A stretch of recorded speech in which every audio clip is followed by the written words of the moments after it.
You take. Do you think it would better to maybe have some special Like if you never played golf before, Mm-hmm. and I'm pretty good golfer, and I can sit here and in about 2 hours. making that sound?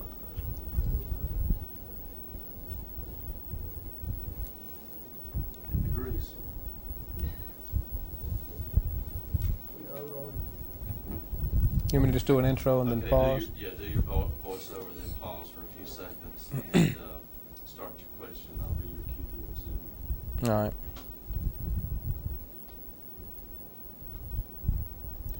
In his 7th year let me start that over. In his 7th year as principal at Riverside Academy is Colonel Jack Hall.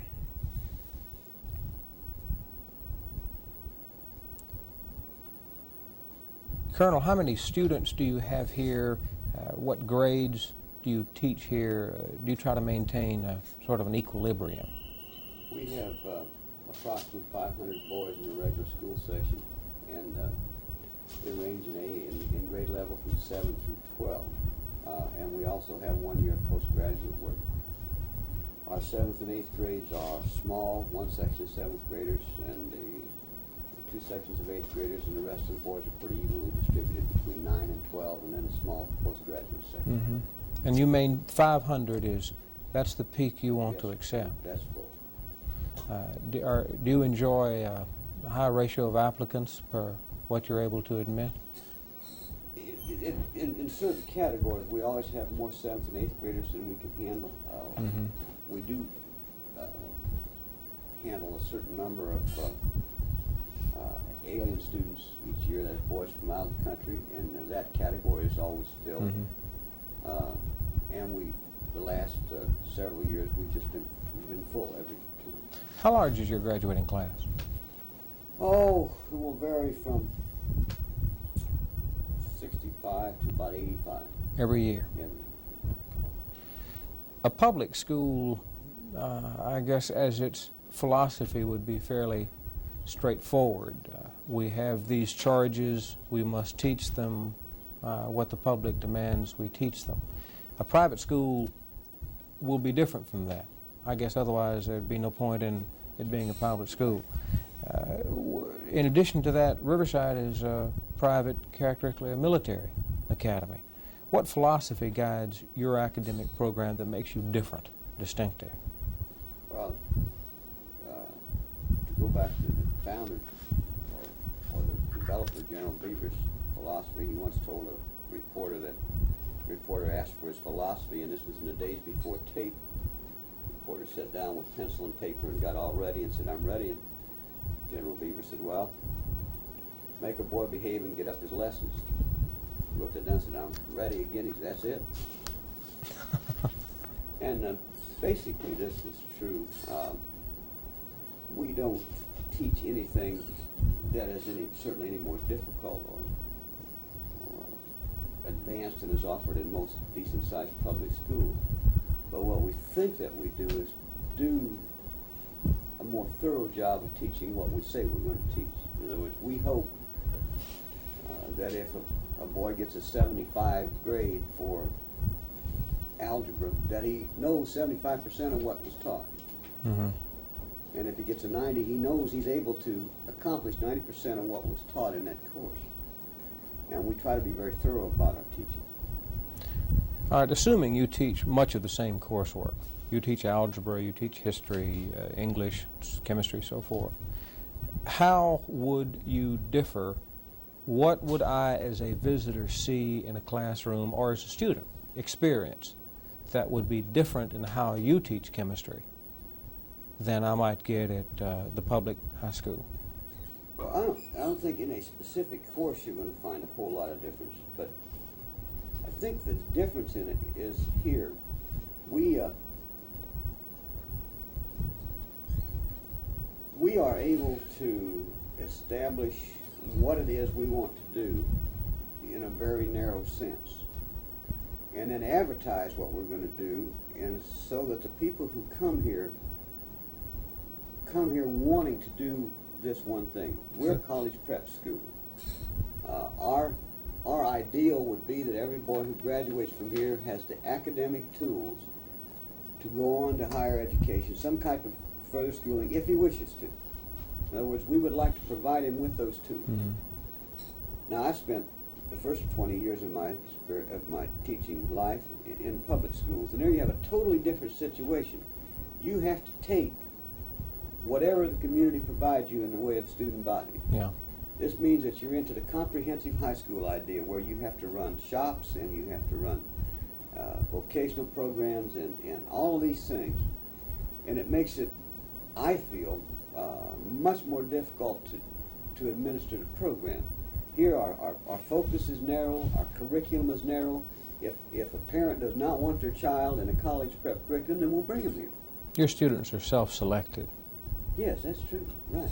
Because we advertise, our catalog is very specific as to what is offered, what the rules are, how we're going to administer the program. So after the parent reads that and comes and looks at us and talks with us, then they can make a decision, hey, this is not for my kid, or yes, this is where I want my boy. And we don't have to provide for all the individual differences that the public schools do. Would you describe the program as rigorous? Yes, yes it is. Demanding? Probably a better word than rigorous. Demanding. We demand a great deal of work.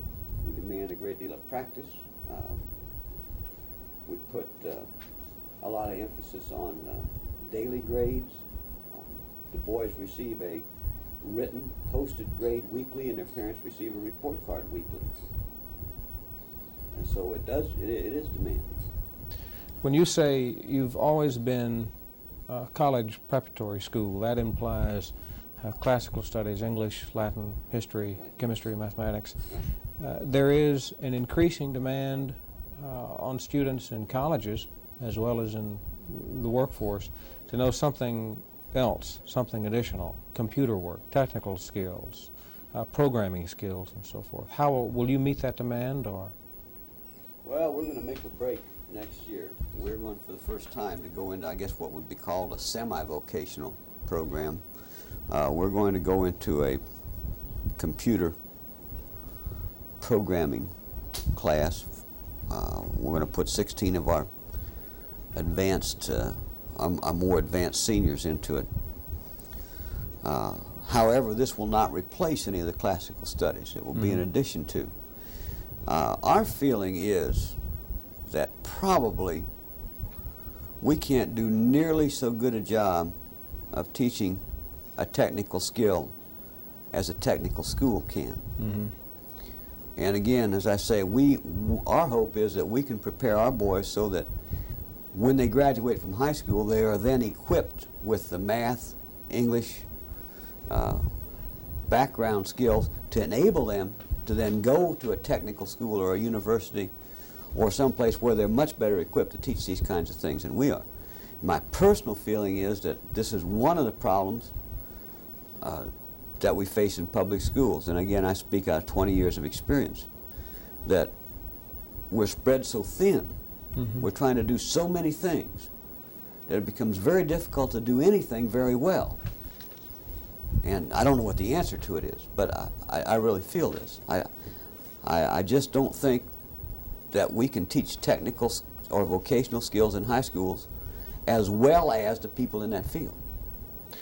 For many years, the public schools, if I can believe what I read in popular magazines, got away from reading, writing, arithmetic. Lately, under a good deal of public demand, public schools have been more heavily into the 3 R's. I gather you all stayed there all along. Yeah, it's you know, the education pendulum swings like public opinion.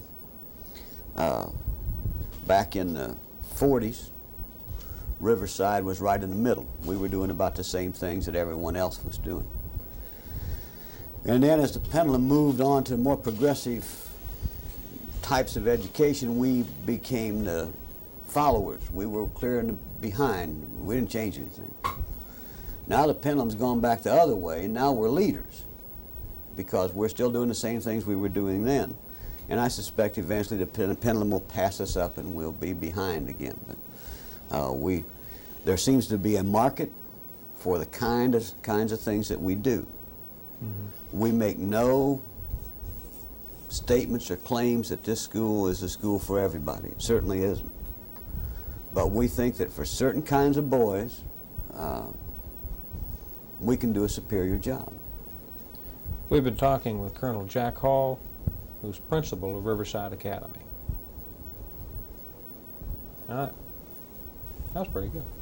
Let's talk just for a second maybe between the relationship of the faculty and the students and the fact, bring out the point that, or talk a little bit about the fact that the faculty lives on campus. All right, I'll ask something. Okay.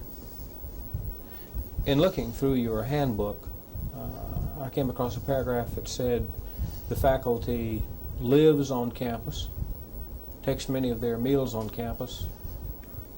How do you arrange that? Well, we probably have the, I'm not sure this is factual, but I suspect we have the largest apartment complex in Gainesville, because not only our faculty, but our secretaries, many of our maintenance people, cooks, military department people, and so forth, live on campus. And our instructors' contracts read that they are required to live on campus. They are required to attend a large percentage of meals in the dining room, and they're required to wear uniforms and so on. Of course, the meals and quarters are a part of their compensation for teaching. Our feeling is that if a faculty officer is living on campus and in the evening a boy runs into a problem, let's say in algebra, if he's able to go to that instructor, then quite often the problem's easy to solve. If he doesn't get to him until the next day, he may not be able to do his homework. And it has those advantages.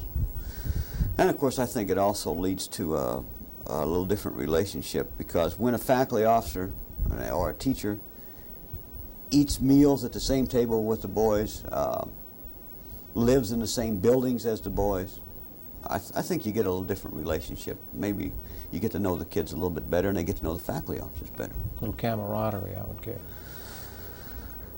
Yeah, yes, it's almost it's more like a family type of thing. Why don't we ask one thing, just kind of in general, just talk to us about the faculty, like maybe where most of them come from, or just the way you feel about the quality of the faculty in general.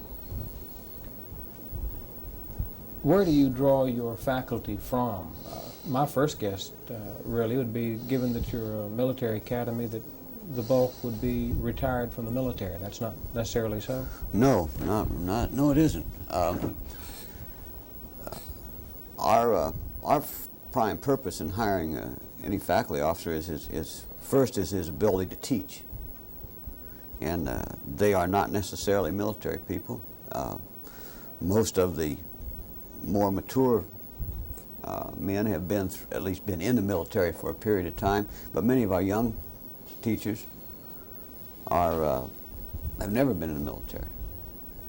But they come from almost as diverse a geographical range as the boys. We have them from the Northeast, from the Southeast, from the West, the Midwest. Many of them are people who have put in applications with national teachers agencies that we correspond with. We have 2 faculty officers who graduated from here and have come back to teach here after finishing college. But the primary thing we're looking for there is instructional ability, and then, of course, living with the boys, we have to be on the lookout for people who are of good moral character, because the things that a day school teacher might be able to get away with, Yeah. they can't do it here Living here on campus, because you it can't becomes get away everybody's with it. business when anything occurs on campus. One last question. I don't know if you think it's a good idea, but it might be interesting why there is so many, say, Spanish-speaking students, or why there's a good number of Spanish-speaking students here at Riverside. Spanish or alien? Well, Spanish speaking is what you want. Well, whatever you think is best. So you want the foreign or Spanish? Well, Latin's probably as good an adjective as any. Okay. Latin student. You have a fairly heavy proportion of your students from Latin backgrounds. Why is that? Well, of course, this again is historical. Many years ago, Riverside used to make an annual pilgrimage to Havana and participate in street parades and the whole thing. And there were many tie-ups with old and established Cuban families who'd sent their boys here for many years. As an outgrowth of that, the reputation of Riverside spread in Latin America. We now are in a situation where we will accept up to 20% of our school population from Latin American countries. Mm-hmm. But it peaks at 20%. Right. In other words, we found that's it. I don't know why that's a viable figure, but it is. Around 20%, the Latin kids assimilate well, and of course they're being sent here because their parents want them to go to an English school. So if you took 50% Latins, you wouldn't have an English school, and then the Spanish-speaking parents would be complaining because the boy wasn't learning English. Mm-hmm. But we've had some real outstanding kids here from Latin America, and as I say, we're getting kids whose fathers and grandfathers and uncles graduated from here, and of course they want their boys to go here too. Many of them want them to get an American university education, and it's almost a necessity that they first have an American high school education. Yeah, to pass the language requirements Right, comfortably. Right. All right. Is there anything that you would like to say? No, I think we've covered it. Okay. What we need to do is move our camera over to there Yeah. and shoot some shots. So That's a good cutaway, Bill. wide shot as you can, and then 30 seconds of extra shot. You thinking you're not okay? Why don't you tell a story or something, and I'll sit there and nod at you. You know any jokes? Or? Have you heard the one about the guy that's jogging in the park, and there's a lady strolling a baby on a park bench? No. Haven't heard that one? He stops, looks over at the old lady strolling her baby, and he walks over and he says, "That is the ugliest damn baby I've ever seen in my life." And he just runs off. Well, the woman is just totally insulted. Sees a policeman, rushes over and says, "Officer," and she's just real frantic, says, "Officer, that jogger just came out and insulted me and my child. I want you to arrest him." Even though it's a funny joke, you gotta look serious. Oh, okay. All right. And so he says, "Lady, listen, I'll call in and I'll get somebody after him. But, just relax, take it easy. Let's walk back over to the bench and sit down." And they walk back over and sit down. He says, "Listen, just calm down, relax. Maybe I could get you a cup of coffee. Maybe I could get a banana for your monkey."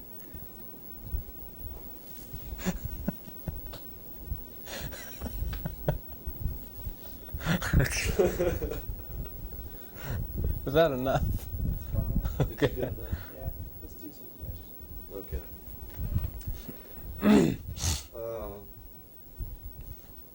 Let's go and ask the first one anyway. Something to the effect of what's the enrollment here and what grades are taught here. Okay. How many students do you have on campus, and what grades? Where do you start, and how many do you graduate? Can I get the banana for your monkey? Huh? Did you say students or students? He said Did student. I say students? Yeah. Okay. All right. Are you rolling all along? I'm still rolling. All right. How many students do you have on campus? Do you start junior high school, go all the way through senior high school? And how many do you graduate? What's our counter on, John? It's getting close, 574. Okay. I think we've got plenty. So 500 is your peak, something to that effect. So you intentionally limit your enrollment at about 500 students. Okay, I wrote down something high ratio. Do you remember anything about high ratio? Okay, yeah, I do. Okay. Do you enjoy a comfortably higher ratio, that is, applicants for the number of students you can admit every year? What's the average size, say, of your, or how large is your graduating class? How many students do you graduate every year? How large is the senior class? Something to the effect of philosophy guides that makes Riverside different from other schools. Okay. Public schools, I gather, have as a mission to teach whoever there is there in the community, to teach whatever is required to teach them. A public school has to take all comers. A private school is quite different. What is your philosophy as a private school that makes you distinctive? Okay, you talked something about chemistry, why it's different from other schools, but I don't think we need to worry about that. Right. Something to the effect about the students here are self-selected. I think we're gonna need a windscreen or something. What is it? When I was Um, talking? Yeah, but you had it before. All right, next question. So, self-selected? Yeah. I gather then, because you have a reputation for a certain type of curriculum, the students that come here are self-selected. Something to the effect that the program here is rigorous. Would you describe your program as rigorous? Would you describe it as demanding? You talked something up to the effect that the school here is not really like suitable to teach computer type stuff, technical type stuff. Are you going to be able to meet that sort of demand? Okay. Are you going to change your program to meet that demand? For many years, you've developed here at Riverside a reputation for classically defined college preparatory education. Nowadays, many college students find themselves faced with, let me do that over. Okay. Riverside has for many years built its reputation as a classically defined college preparatory program. Many colleges now, however, find their students